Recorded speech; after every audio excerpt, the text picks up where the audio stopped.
तारीख है इसकी 3 दिसंबर 2020, यानी जो पेपर है दिल्ली पुलिस का ये 3 दिसंबर 2020 को हुआ था सेकंड शिफ्ट में। ठीक है, तो इसके हम कंप्लीट जो है जीएस के क्वेश्चन हल करेंगे।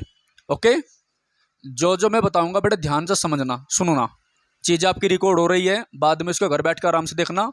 ठीक है, एक एक क्वेश्चन से रिलेटेड जो इंपॉर्टेंट एक्स्ट्रा फैक्ट है साथ के साथ बताऊंगा। ठीक है, चलिए पहला क्वेश्चन है आपका, निम्नलिखित में से किस राजवंश ने एलोरा में कैलाश नाथ मंदिर के निर्माण में सहयोग किया था? यानी 4 ऑप्शन आपको दिए गए हैं, इन 4 ऑप्शन में से वो कौन सा वंश था जिसने एलोरा के कैलाशनाथ मंदिर को बनाने में सहयोग दिया था, डोनेशन दिया था? तो वो कौन सा है आपका? वह आपका राष्ट्रकूट वंश। कौन सा है? राष्ट्रकूट वंश। ठीक है, तो इसका आंसर क्या है? राष्ट्रकूट वंश। ठीक है, याद रखना। अब देखो यहां पर जो चालुक्य वंश है इसमें लिख रहा है ऑप्शन नंबर ए चालुक्य वंश। तो चालुक्य जो वंश है एक तो इसका संस्थापक इंपॉर्टेंट है, और एक जो ज्यादा इंपॉर्टेंट क्वेश्चन बनता है वो क्या बनता है? वो बनता है चालुक्य वंश का एक शासक था। ठीक है, और उस शासक ने हर्षवर्धन को कहाँ हराया था? नर्मदा नदी के तट पर हराया था। कब हराया था? 622 ईस्वी में। तो क्वेश्चन क्या बनता है? चालुक्य वंश के शासक पुलकेशिन सेकंड ने, चालुक्य वंश के शासक पुलकेशिन सेकंड ने हर्षवर्धन को नर्मदा नदी के तट पर पराजित किया था। ठीक है, याद रखियो। और जो सोलंकी वंश है, सोलंकी वंश, जब महमूद गजनवी ने गुजरात पर अटैक किया था या सोमनाथ के मंदिर पर अटैक किया था 1025 में। ठीक है, उस समय गुजरात में जो वंश शासन कर रहा था उसका नाम क्या था? सोलंकी वंश था। यानी सोलंकी वंश का शासन उस समय गुजरात पर था जब महमूद गजनवी ने सोमनाथ के मंदिर पर अटैक किया था, याद रखना। ठीक है, गुप्त वंश के बारे में तुम्हें पता ही है, गुप्त वंश का संस्थापक कौन है? श्रीगुप्त है। ठीक है, और फेमस शासक कौन है इसमें? चंद्रगुप्त सेकंड यानी विक्रमादित्य। ठीक है, और समुद्रगुप्त जो है उसे वीणा वादक कहा जाता है, भारत का नेपोलियन कहा जाता है। और जो प्रयाग प्रशस्ति लेख है, जो प्रयाग या इलाहाबाद प्रशस्ति लेख है, उसकी रचना समुद्रगुप्त के दरबारी हरिसेन ने की थी। किसने की थी? हरिसेन ने की थी। इंपॉर्टेंट है, याद रखियो। अगला क्वेश्चन की ओर बढ़ते हैं। कलकत्ता में 1800 ईस्वी में फोर्ट विलियम कॉलेज की स्थापना निम्नलिखित में से किसने की थी? तो ये करी थी रिचर्ड वेलेस्ली ने। किसने करी थी? रिचर्ड वेलेस्ली ने। ठीक है, चलो अगला क्वेश्चन है, देखो जो वारेन हेस्टिंग है, वारेन हेस्टिंग ये बंगाल का पहला गवर्नर जनरल था और बंगाल का अंतिम गवर्नर भी था। ठीक है, तीसरा क्वेश्चन है, भारत में जनगणना द्वारा अनुपालित प्रणालियों के अनुसार लिंग अनुपात को जनसंख्या में प्रति खाली स्थान पुरुषों पर महिलाओं की संख्या के रूप में परिभाषित किया जाता है। यानी लिंग अनुपात जो है प्रति 1000 पुरुषों पर महिलाएं आती है। ठीक है, तो इसका आंसर क्या है? इसका आंसर है 1000। फोर्थ क्वेश्चन है आपका, निम्नलिखित में से किसे द्रोणाचार्य पुरस्कार 2020 से सम्मानित नहीं किया गया? यानी 4 ऑप्शन में से 3 को जो है द्रोणाचार्य पुरस्कार दिया गया है, एक को नहीं दिया गया। तो धर्मेंद्र तिवारी को द्रोणाचार्य पुरस्कार नहीं दिया गया था, जबकि जुड फेलिक्स, जसपाल राणा, योगेश मालवीय इनको द्रोणाचार्य पुरस्कार दिया गया था। ठीक है, 2005 में पद्मश्री पुरस्कारों से सम्मानित सुनीता नारायण को निम्नलिखित में से किस क्षेत्र में उनके द्वारा किए गए कार्यों के लिए जाना जाता है? तो सुनीता नारायण का संबंध किससे है? विज्ञान एंड पर्यावरण से। किससे है? विज्ञान और पर्यावरण से। तो विज्ञान दिवस कब मनाया जाता है? 28 फरवरी को। पर्यावरण दिवस 5 जून को। ठीक है, याद रखियो। क्वेश्चन नंबर 7 है, सांची का महान स्तूप निम्नलिखित में से किस राज्य में है? तो सांची का जो महान स्तूप है वो कहाँ पर है? मध्य प्रदेश में है। तो मध्य प्रदेश को सोया प्रदेश कहते हैं। ठीक है, मध्य प्रदेश को भारत का दिल कहते हैं, याद रखियो। मध्य प्रदेश में सबसे ज़्यादा सोयाबीन होती है, और मध्य प्रदेश में सबसे ज़्यादा वन पाए जाते हैं। तो सबसे ज़्यादा वन मध्य प्रदेश में, तो सबसे कम किस में पाए जाते हैं? आपके हरियाणा में। ठीक है, याद रखना। अति महत्वपूर्ण क्वेश्चन 8वां, देवगढ़ का दशावतार मंदिर निम्नलिखित में से किस राज्य में है? ये जो देवगढ़ का दशावतार मंदिर है, ये गुप्त शासन में बना था और ये इम्पोर्टेंट है। तो ये उत्तर प्रदेश में है, उत्तर प्रदेश के ललितपुर जिले में है, ये याद रखियो। ठीक है, तो देवगढ़ का दशावतार मंदिर कहाँ पर है? उत्तर प्रदेश के ललितपुर जिले में। ठीक है, ये आपकी लुसेंट की बुक में डायरेक्ट क्वेश्चन है वहीं पर। और ये भगवान विष्णु को समर्पित है। किसको है? भगवान विष्णु को समर्पित है। ठीक है, याद रखना। पाणिनि को खालिस्तान के क्षेत्र में उनके योगदान के लिए जाना जाता है। पाणिनि संस्कृत व्याकरण, मैंने पाणिनि के बारे में आपको बताया था। ठीक है, पाणिनि जो है जब गुरुकुल में पढ़ता था, इसके हाथों में रेखा नहीं थी, इसके अध्यापक ने इसे भगा दिया था, बोला कि तेरे हाथ में रेखा नहीं है, इसलिए तू आप विद्या नहीं सीख सकते। तब ये जो है अपने घर आ रहा था, पनघट पे इसने देखा कि जो पनियारी है, जब पानी मतलब निकाल रही थी रस्सी से, तो रस्सी की जो रगड़ थी उससे ईंटों पर जो निशान बन जाते हैं। तब इसने सोचा कि जब बार बार अभ्यास से ईंट पर निशान पड़ सकते हैं, ठीक है, तो जब मैं बार बार अभ्यास करूंगा तो मैं भी सीख सकता हूँ। तो घर जाके इसने चक्कू उठाया और अपने हाथों पे रेखा बना दी। तब इसने कहा था, करत करत अभ्यास के जड़मती हो सुजान, यानी आदमी अगर निरंतर अभ्यास करता है, ठीक है, तो वो कुछ भी सीख सकता है। और इसने फिर जो है संस्कृत की पहली व्याकरण लिखी, जिसका नाम है अष्टाध्यायी। क्या नाम है? अष्टाध्यायी। ठीक है, याद रखियो। नेक्स्ट है, कौन सी समुद्री मत्स्य प्रजाति नहीं है? मत्स्य मतलब मछली। तो इनमें चार में जो है एक ऐसी प्रजाति है जो समुद्र में नहीं पाई जाती। ठीक है, देखो चारों ही प्रजाति आपकी मछली वाली है, तो चार में एक प्रजाति ऐसी है जो समुद्र में नहीं पाई जाती। तो कहां पर पाई जाती है? नदियों में पाई जाती है। और वो क्या है आपका? कतला। और दक्षिण भारत की नदियों में पाई जाती है ये। ठीक है, याद रखियो। बाकी सार्डिन, हिल्सा, मैकरल, ये आपकी जो समुद्र में पाई जाने वाली मछलियों के प्रकार है। ठीक है भाई। अगला है वन अरेंज्ड मर्डर। छोड़िए इसको, अच्छा चलो कोई बात नहीं। वन अरेंज मर्डर नामक पुस्तक के लेखक कौन है? चेतन भगत है। कौन है? चेतन भगत है। ठीक है, अगला क्वेश्चन है, हाँ लगा लो। कौन सा एक साधारण स्थायी उत्तक है?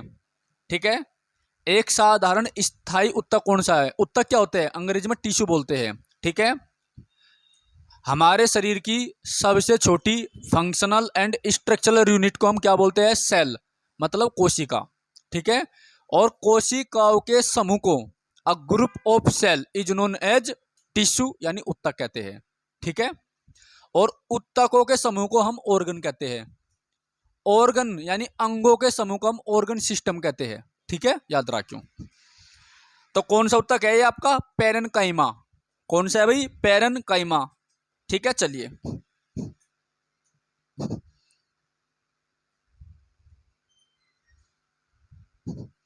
अगला क्वेश्चन है 14।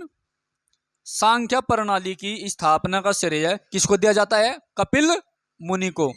यानी सांख्य दर्शन की स्थापना किसने की थी? कपिल मुनि ने। ठीक है, याद रखना।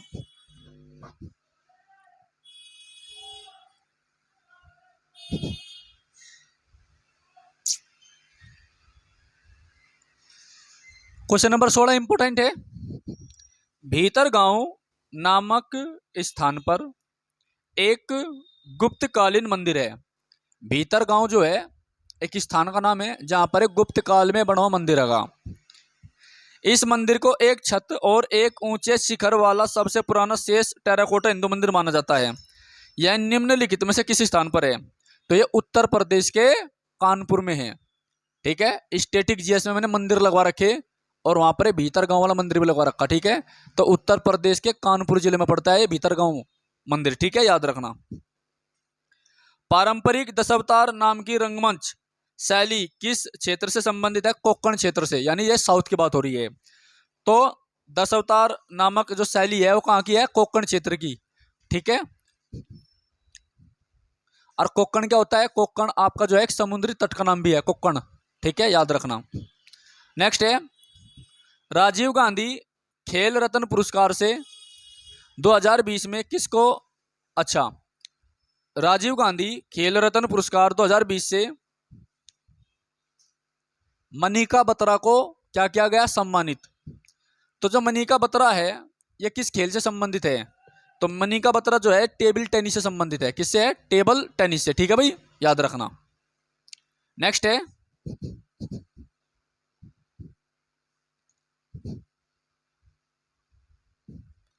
भूमि के ऊपरी भाग में गहराई बढ़ने के साथ साथ तापमान में वृद्धि की दर लगभग प्रति 30 डिग्री सेल्सियस किलोमीटर होती है। मतलब यह है कि जब टेम्परेचर बढ़ता है और जैसे ही हम ऊपरी हिस्से में जाते हैं तो तापमान प्रति 1 किलोमीटर में 30 डिग्री सेल्सियस बढ़ता है। ठीक है, जब आप 1 किलोमीटर ऊपर जाएंगे इन्वायरमेंट में तो आपका तापमान कितना बढ़ेगा, 30 डिग्री सेल्सियस प्रति किलोमीटर। ठीक है, नेक्स्ट है, पुंछी आयोग का संबंध किससे है, पुंछी आयोग का संबंध जो है केंद्र राज्य संबंध से है। किससे है, केंद्र राज्य संबंध से है। आई बात समझ में। तो पुंछी एक आयोग है, ये पॉलिटी का क्वेश्चन है आपका, और ये आयोग मैंने आपको टिक करवा रखे हैं, महत्वपूर्ण आयोग। ठीक है, अब केंद्र राज्य संबंध से संबंधित आर्टिकल कौन सा है, किस अनुच्छेद में केंद्र राज्य संबंध का उल्लेख होगा, आर्टिकल 263। ठीक है, याद रखियो।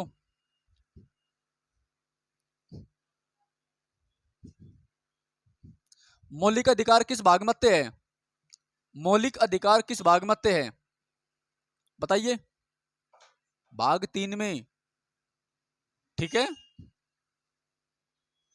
नीति निर्देशक तत्व किस भाग में आते हैं, भाग 4 में। मौलिक कर्तव्य किस भाग में आते हैं, भाग 4 कै में। भाग 2 में क्या आता है, नागरिकता। ठीक, नमस्ते गुड़िया। नीति निर्देशक तत्व किस अनुच्छेद से किस अनुच्छेद तक आते हैं, आर्टिकल 36 से 51 तक। अच्छे तरीके से पढ़ करो। चलिए, क्वेश्चन नंबर 21 है, किस अधिनियम के द्वारा भारत में जीएसटी, देखो क्वेश्चन मैंने कितने बार बताया। ठीक है, किस अधिनियम के द्वारा या किस संवैधानिक संशोधन के द्वारा भारत में जीएसटी को लागू किया गया था। ठीक है, बताइए। 101 ऑप्शन नंबर कहाँ है, डी। तो जीएसटी मतलब गुड सर्विस टैक्स है। सबसे पहले किसने लगाई थी, फ्रांस ने लगाई थी। ठीक है, भारत में जो है जीएसटी 101वें संविधान संशोधन के द्वारा लागू की गई थी 2016 में। इंपॉर्टेंट है, याद रखियो। जीएसटी कैसा टैक्स है, एक अप्रत्यक्ष टैक्स है, इनडायरेक्ट टैक्स है। ठीक है, या किताब दूसरी बार आ रही, अगली, इससे पहले पेपर में भी थी, देख लो। वी आर डिस्प्लेस्ड नामक पुस्तक की लेखिका कौन है, मलाला यूसुफजई। कौन है, बताया था मैंने, बताओ फिर। मलाला यूसुफजई जो है पाकिस्तान की है, और इसे सबसे कम उम्र में नोबेल प्राइज मिला था शांति के लिए। तो इसने पाकिस्तान में जो है छोटे छोटे जो बच्चे होते हैं वहां पर, ठीक है, उनकी एजुकेशन के लिए काम करा। तालिबानियों ने से गोली मार दी थी, तब मरने से बच गई थी। तो शांति के लिए मलाला यूसुफजई और कैलाश सत्यार्थी भारत को, ठीक है, दोनों को संयुक्त रूप से शांति का नोबेल पुरस्कार दिया गया था। इंपॉर्टेंट क्वेश्चन है, याद रखियो। ठीक है, चलिए आगे।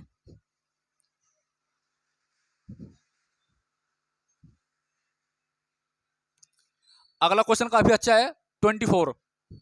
चोल प्रशासन के संदर्भ में वेटिट, चोल प्रशासन के संदर्भ में वेटिट शब्द का अर्थ क्या होता है। तो वेटिट जो था एक कर था। ठीक है, चोल एक साम्राज्य है इतिहास का, प्राचीन भारत का, जब आप पढ़ेंगे तब देखना। और यहां से और दूसरा क्वेश्चन का इंपॉर्टेंट बनता है। अच्छा, पहले तो बताओ मुझे, चोल वंश का संस्थापक कौन था। टिक लगवा रखे है ना, उसमें चोल साम्राज्य भी है। चोल साम्राज्य का संस्थापक कौन था, है मतलब था जो भी है, राजेंद्र चोल, प्रसिद्ध शासक राजा राजेश्वर प्रथम। ठीक है, जिसने बृहदेश्वर मंदिर बनवाया था। और भारत सरकार ने जो इंडियन नेवी है, प्राचीन भारत में या पूरे इतिहास में चोल साम्राज्य एकमात्र ऐसा साम्राज्य था जिनके पास में जल सेना थी, इंडियन नेवी थी। और आपकी जो इंडियन नेवी यानी जल सेना का जो कॉन्सेप्ट है चोल साम्राज्य से ले रखा, याद रखियो, इंपोर्टेंट है ये, ठीक है। तो वेटिट क्या था? वेटिट एक कर था, टैक्स था, ठीक है। चलिए अगला क्वेश्चन देखो, आरबीआई से रिलेटेड है भाई। आरबीआई की मौद्रिक नीति समिति में कुल कितने सदस्य होते हैं? 6, ठीक है। आरबीआई की स्थापना कब हुई थी? भारत शासन अधिनियम 1935 के द्वारा, ठीक है। काम कब करा था इनने शुरू? 1 अप्रैल 1937 से, ठीक है। अगला है, और आरबीआई का राष्ट्रीयकरण कब हुआ था? 1949 में, ठीक है। मैंने क्या बताया, जो आरबीआई बैंक है ये भारत का सेंट्रल बैंक है। आरबीआई की स्थापना भारत शासन अधिनियम 1935 के द्वारा हुई, और 1935 के समय भारत के वायसराय लॉर्ड विलिंगटन थे। इसका राष्ट्रीयकरण 1949 में हुआ, ठीक है, याद रखना, इंपोर्टेंट है। शक्तिकांत दास वर्तमान में आरबीआई के क्या है? गवर्नर है, ठीक है जी, याद रखियो। नेक्स्ट है, किसे कोशिका की आत्मघाती थैली suicide bag of the cell कहा जाता है? ठीक है, बताइए किसे कहा जाता है? लाइसोसोम को।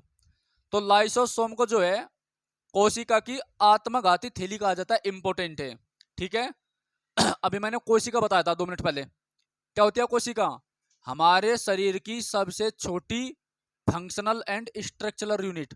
जिस प्रकार से घर जो है ईंटों से मिलकर बनता है, उसी प्रकार पूरे मनुष्य का जो बॉडी होती है, शरीर जो होता है, वो भी आपका कोशिकाओं से मिलकर बनता है। और कोशिकाओं के समूह को क्या कहते हैं? उत्तक यानी टिश्यू कहते हैं। और टिश्यू यानी उत्तक के समूह को हम ऑर्गन कहते हैं, अंग। ऑर्गन मतलब अंग, और अंगों के समूह को अंग सिस्टम कहते हैं, ठीक है, याद रखियो। तो हम बात कर रहे थे कोशिका की। कोशिका की खोज किसने की थी? बहुत आसान क्वेश्चन है, आपने 8वीं साथियों पढ़ा होगा। बताइए कोशिका की खोज किसने की थी, जिसने बायोलॉजी से 12वीं रखी? रॉबर्ट हुक ने की थी कोशिका की खोज। किसने की थी? 1665 में। कब की थी? 1665 में। पेड़ की छाल में देखी थी उसने कोशिका, ठीक है, याद रखना। और नाम क्या दिया था उसको? कोक, ठीक है भाई। और कोशिका विज्ञान यानी वह विज्ञान या विज्ञान की वो शाखा जिसमें हम कोशिकाओं का अध्ययन करते हैं, स्टडी ऑफ सेल करते हैं, उसका नाम क्या है? साइटोलॉजी है। क्या है? साइटोलॉजी, ठीक है। चलिए आगे।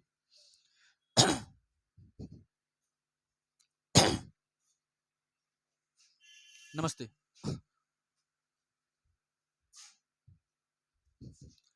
क्वेश्चन नंबर 29 है, देखो, अच्छा क्वेश्चन है। सिकंदर की मृत्यु के बाद चंद्रगुप्त मौर्य द्वारा पराजित हुए सिकंदर के सेनापति का नाम क्या था? जब सिकंदर मर गया था, उसकी मृत्यु हो गई थी, ठीक है। हाँ गुड़ा, निकालो किताब फटाफट। जब सिकंदर मतलब मर गया था, उसकी मृत्यु हो गई थी, ठीक है। पेज नंबर 72 है, पेज नंबर 72। जब सिकंदर की मृत्यु हो गई थी, तो उसके मरने के बाद उसका एक सेनापति था, और उसके सेनापति को 305 में चंद्रगुप्त मौर्य ने पराजित किया था, ठीक है। इससे पहले पेपर में जब सिकंदर का क्वेश्चन आया था, मैंने उसके बारे में आपको बताया था। बताइए 4 ऑप्शन में देख के कौन है वो? वेरी गुड, सेल्यूकस निकेटर, ठीक है। तो जब सिकंदर गुजर गया था, सिकंदर के मरने के बाद में यूनान में सिकंदर का जो उत्तराधिकारी हुआ, उसका सेनापति जिसका नाम था सेल्यूकस निकेटर, ठीक है, उसने शासन किया। और भारत में जितने हिस्सों को सिकंदर ने जीता था, उसने उस हिस्सों को जीतने की कोशिश की।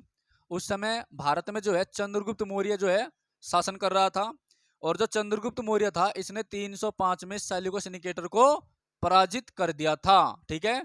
और जैसे इसने पराजित किया, तो सेल्यूकस निकेटर ने अपनी लड़की जिसका नाम था कार्नेलिया या हेलेना, उसकी शादी किससे करी थी? चंद्रगुप्त मौर्य से करी थी। और चंद्रगुप्त मौर्य ने उसे बदले में 5000 हत्ती दिए थे। बलूचिस्तान, गंधार और अफगानिस्तान का क्षेत्र भी दे दिया था, ठीक है, याद रखना। और साथ ही साथ में अपना एक दूत जिसका नाम क्या था? मेगस्थनीज, सेल्यूकस निकेटर ने चंद्रगुप्त मौर्य के दरबार में भेजा था, और उसने किताब लिखी जिसका नाम था इंडिका। तो इंडिका किताब के लेखक कौन है? मेगस्थनीज। क्या मिलता है उससे हमें? इंडिका से हमें मौर्य प्रशासन की सामाजिक जानकारी मिलती है। वहां आदमी कैसे रहते थे, क्या खाते थे, भाईचारा कैसा था, ठीक है, दुश्मनी कैसे करते थे ये चीजें। जबकि मौर्य वंश की कूटनीतिक जानकारी, मौर्य वंश व्यापार किन किन देशों से करते थे, किन शासक से उनके अच्छे संबंध नहीं थे, उसकी जानकारी मिलती है अर्थशास्त्र से। और अर्थशास्त्र के लेखक कौन है? कौटिल्य, विष्णुगुप्त या चाणक्य, जो कि चंद्रगुप्त मौर्य का प्रधानमंत्री था। ठीक है, चलिए। और जो 305 में युद्ध हुआ था, उस युद्ध का जो उल्लेख होगा या उस युद्ध के बारे में जो जानकारी दी थी, वो एम्पियानस नामक एक अंग्रेजी इतिहासकार ने दी थी। ठीक है, याद रखियो। चलो आगे और बताना पड़ा कुछ।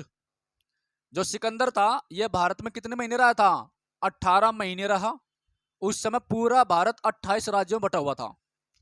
पूरा भारत 28 छोटे बड़े राज्यों में बटा हुआ था। और सिकंदर भारत में कितने महीने रहा? 18 महीने रहा। ठीक है। और 326 में एक युद्ध हुआ था, जिसको हम हाइडे स्पीच का युद्ध बोलते हैं, वितस्ता नदी का युद्ध बोलते हैं, या झेलम नदी का युद्ध बोलते हैं।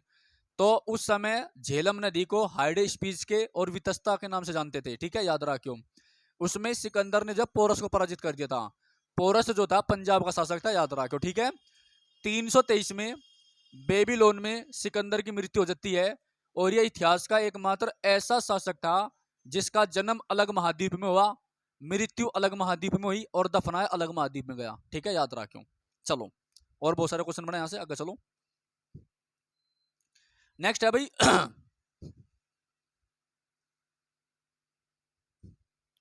अगला क्वेश्चन आपका करंट अफेयर का, क्रिकेट से संबंधित, छोड़िए इसको।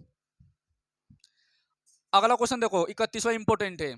असम की पारंपरिक संस्कृति के संदर्भ में भावना, भावना नहीं है, भावना, एक खाली स्थान है। क्या? एक सांस्कृतिक कार्यक्रम का नाम है। क्या है? एक सांस्कृतिक कार्यक्रम है, मतलब रंगमंच का रूप है। ठीक है, याद रखना। अगला क्वेश्चन आपका, जनपद काल के दौरान, जनपद काल का मतलब है, यह क्वेश्चन प्राचीन भारत का है और बात हो रही है महाजनपद काल की। ठीक है, तो जनपद काल के दौरान विष शब्द का अर्थ क्या होता था? तो जो विष होता था उसका अर्थ होता था साधारण लोग, और वैसे विष का मतलब क्या हो? जहर हुए। ठीक है भाई, याद रखियो। तो हमारे देश में प्राचीन भारत में अंगुत्तर निकाय और कल्पसूत्र के अनुसार कितने महाजनपद थे? 16 महाजनपद थे। ठीक है, याद रखियो। अगला क्वेश्चन आपका, दूसरी शताब्दी ईसा पूर्व के दौरान हेलियोडोरस किसके दरबार में राजदूत के रूप में आया था? तो यह आया था भगभद्र के रूप में। ठीक है, और हेलियोडोरस से कौन सा अभिलेख संबंधित है? वेशनगर का अभिलेख संबंधित है हेलियोडोरस से। ठीक है,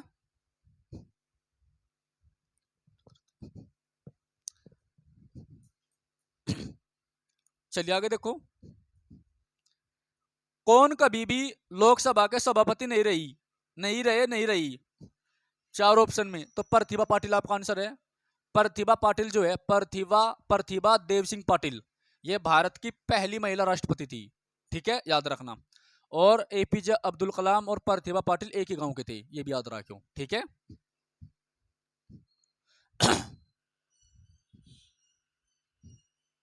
नेक्स्ट है, कौन सी झील एक गड्ढे से बनी है जिसका निर्माण उल्कापिंड गिरने से हुआ? मोस्ट इंपोर्टेंट क्वेश्चन है। ठीक है, कैसे नाम बने इसका, देखो क्या है। अच्छे से मैं लोनार दे रखी। ठीक है, तो कौन सी झील एक गड्ढे से मिलकर बनी है जिसका निर्माण उल्कापिंड के गिरने से हुआ? लोनार झील है, महाराष्ट्र में है। कहां पर है? महाराष्ट्र में है ना। हाँ, याद रखियो। लोकटक झील इंपोर्टेंट है। लोकटक झील कहां पर है? पढ़ोगा आपने। इसमें दुनिया का एकमात्र तैरता हुआ राष्ट्रीय अभ्यारण्य है, जिसका नाम है केबुल लामजाओ। लोकटक झील कहां पर है? मणिपुर में। लोकटक झील है मणिपुर में। ठीक है, लोनार झील जो है उल्कापिंड के गिरने से बनी, इंपोर्टेंट है। हुसैन सागर झील जो है कृत्रिम झील है, जो आदमियों ने बना रखी, मैन मेड है। और जैसा आपके गांव में जोड़ हुए है ना, तालाब हुए, तालाब में क्या उगते हैं? पिटारे या जलकुंभी। ठीक है, तो ये जो हुसैन सागर झील है, ये जलकुंभी इतनी ज्यादा होगी इसमें कि इस जलकुंभी के कारण इसका पानी प्रदूषित हो गया। ठीक है, याद रखियो। सांबर झील कहाँ है? राजस्थान में। और सांबर झील भारत की ऐसी झील है जिसमें भारत में सबसे ज्यादा नमक बनता है, मतलब जो है। तो भारत में सबसे ज्यादा जो नमक है वो सांबर झील राजस्थान में बनता है। दूसरे नंबर पे आपकी आती है कौन, गुजरात हो गया, या चिल्का झील उड़ीसा होगी। ठीक है, याद रखियो। तो सांबर झील कहां पर है, सांबर झील आपके राजस्थान में, ये नमक के लिए प्रसिद्ध है, नमक बनता है यहाँ पर, इंपोर्टेंट है। लोनार झील उल्का पिंड के गिरने से बनी है। हुसैन सागर जो झील है आपकी, हुसैन सागर झील जो है जलकुंभी के द्वारा जो है खत्म हो गई है। और लोकटक झील कहां पर है, मणिपुर में है। चारों क्वेश्चन इंपोर्टेंट है। ठीक है,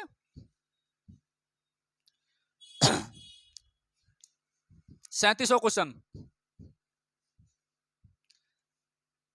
भारत के संविधान के निम्नलिखित भागों में से कौन सा भाग मुख्य रूप से संघ और राज्यों के बीच संबंधों को दर्शाता है। तो संघ और राज्यों के बीच संबंधों को ले किस भाग में है, भाग 9, 11, मैं कभी भाग 9 रहा हूं। ठीक है, तो राज्य और संघ के बीच में जो संबंध है वो कौन से भाग में है, भाग 11 में है। ठीक है, याद रखना। 7वें अनुसूची में क्या है, भूल गए फिर। 7वीं अनुसूची में संघ सूची, राज्य सूची, संवर्ती संवर्ती सूची का उल्लेख होगा।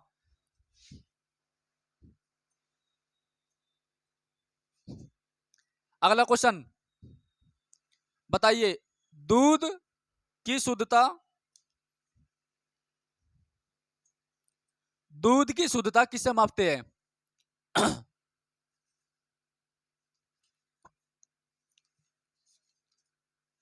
बताइए, दूध की शुद्धता किससे मापते हैं।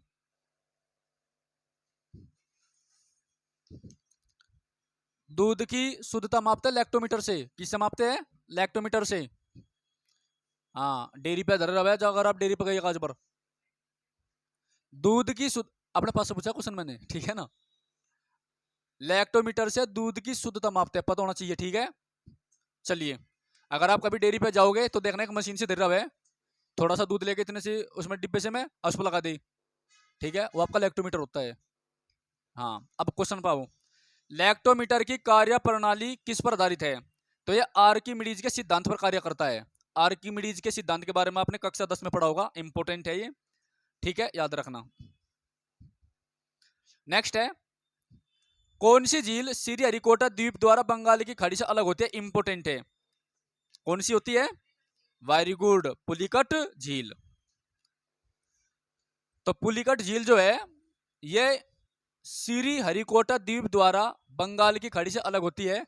और श्रीहरिकोटा से ही भारत में क्या छोड़े जाते हैं, अंतरिक्ष यान छोड़े जाते हैं। ठीक है, याद रखना। 2020 में राज्यसभा के उपाध्यक्ष के रूप में किसे निर्वाचित किया गया, इंपोर्टेंट है, बताइए। यस, हरिवंश नारायण सिंह होगा।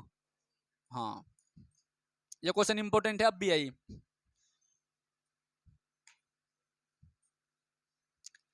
नरसिंह वर्मन प्रथम, जिसे मम्मल के नाम से भी जाना जाता है, किस राजवंश के थे, बताइए। पल्लव राजवंश, वेरी गुड। तो नरसिंह वर्मन का संबंध किससे, पल्लव वंश से, इंपोर्टेंट है, ये दक्षिण भारत का राज्य है, इंपोर्टेंट है। ठीक है, अगला है, पादप के निम्नलिखित में से कौन सा भाग धनात्मक गुरुत्वानुवर्तन, क्या लिख रहा हूं, गुरुत्वानुवर्तन दर्शाता है, जड़। कौन सा एक संवैधानिक पद नहीं है, सोलिसिटर जनरल, वेरी गुड। तो कैग एक संवैधानिक पद है, यानी देखो संवैधानिक पद क्या होते हैं, जिनका उल्लेख आपका संविधान में है या जिनसे रिलेटेड आर्टिकल है, वे संवैधानिक पद हो जा। ठीक है, अब देखो, controller and audit general of India, CAG, article 148 है, मतलब संवैधानिक पद का। ठीक है, अटॉर्नी जनरल मतलब मान्यवादी, आर्टिकल 76 है, मतलब संवैधानिक पद है। एडवोकेट जनरल यानी महाधिवक्ता, आर्टिकल 165, मतलब आर्टिकल संबंधित है, तो संवैधानिक पद है। सोलिसिटर जनरल कोई आर्टिकल नहीं होता। ठीक है, तो ये असंवैधानिक पद का, जिसको किसके द्वारा बनाया गया था, इसको बनाया गया था संसद द्वारा। ठीक है,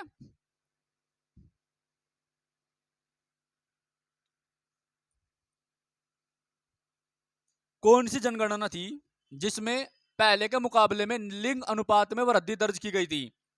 क्वेश्चन नंबर 47 का बताइए। यस। जनसंख्या का महाविभाजक वर्ष किसे बोलते हैं? 1921 को। जो 1921 थी, इसमें जो है जनसंख्या में बहुत तेजी से वृद्धि हुई थी। इंपॉर्टेंट है, याद रखियो। पहली बार जनगणना कब हुई थी? 1872 में। किसके समय? लॉर्ड मेयो के। नियमित जनगणना 1881 लॉर्ड रिपन के समय में हुई थी। ठीक है, याद रखियो। जनगणना प्रत्येक 10 साल बाद हुए।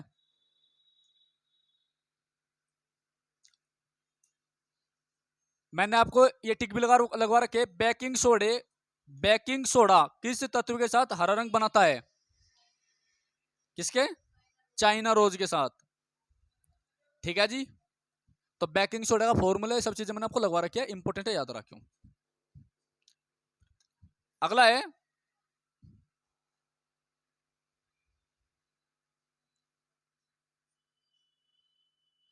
छोड़िए इसके दो, 50 तो छोड़ दो। ठीक है भाई। तो हमने पेपर नंबर आपका 9 कर लिया। ठीक है, कल हम देखेंगे, कल क्या बाद में देखेंगे, मतलब जो है पेपर नंबर 10 आज ही। ठीक है, ब्रेक के बाद। चलिए।